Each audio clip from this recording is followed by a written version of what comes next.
رحمت اللہ علیہ کہتے ہیں کہ رمضان مبارک کا مہینہ تھا. اس رمضان مبارک کے مہینے میں جب 29 روزے مکمل ہوئے تو چاند نظر آ گیا. ہمارا بھی معاملہ ہے عید کا تبھی مزہ ہے چاند ہو 29 کا کہ 29 چاند اگر نظر آ جاوے اور ایک روزہ نہ رکھنا پڑے تو عید میں بڑا مزہ آتا ہے, بڑا لطف اور لذت ہمیں محسوس ہوتی ہے. چنانچہ فاقی ہی کہتے ہیں کہ 29 روزے مکمل ہو چکے تھے اور عید کا چاند نظر آ گیا.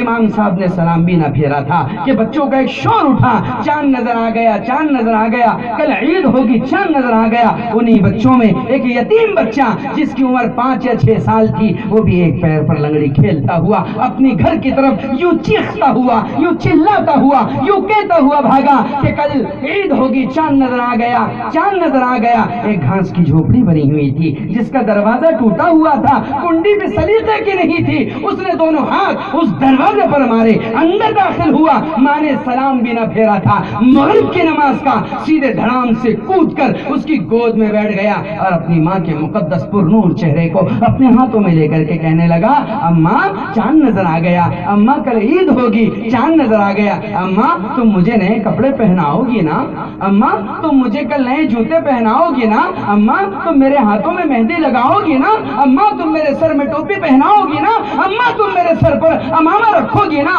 میں بھی کل عیدگاہ جاؤں گا, میں نئے کپڑے پہنوں گا, اپنے دوست کے ساتھ جاؤں گا. اور ماں کا جی اندر سے پھٹا جا رہا تھا کہ یا اللہ میں اس بچے کو کیسے سمجھاؤں, تو یتیم ہے, تیرا باپ نہیں ہے, 5 سال ہوئے تیرے باپ کو مرے ہوئے, کسی نے تجھ پر ہم پر کوئی دھیان نہیں دیا. میں کہاں سے تیرے لیے کپڑے لے کر کے آؤں, کہاں سے تیرے لیے جوتے اور نئی چیزوں کا انتظام و اہتمام کرو. ماں کا دل پھٹا جا رہا تھا اور بچہ کہے جا رہا تھا, آخر وہ تالاب بھر گیا اور سیلاب امڑ پڑا اور آنسو نکل پڑے اس غمزدہ ماں کی آنکھوں سے, اور اپنے رخسار سے بہتے ہوئے اس بڑبڑاتے ہوئے بچے کے چہرے پر گرنے لگے.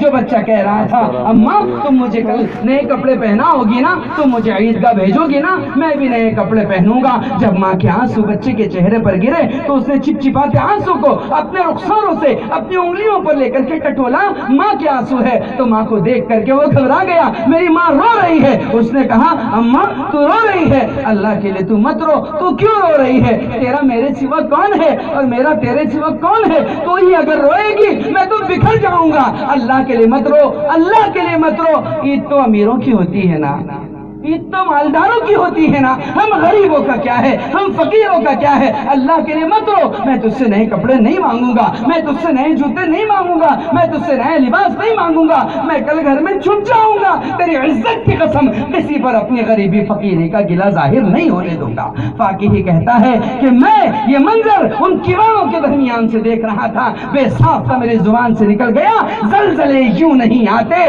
تلے خاک کو ہی تڑپتا ہے. ان یتیموں اور ان مسکینوں کی نکلنے والی آہیں اور بلائیں یا تو تمہیں رلا دے گی یا تو مجھے ہلا دے گی, یا بلا اور آفات اور مصیبتوں کو ایسی دعوت دے گی کہ معاشرے الٹ کر رہ جائیں گے اور ان کی ہستیاں مٹ کر کے رہ جائیں گے.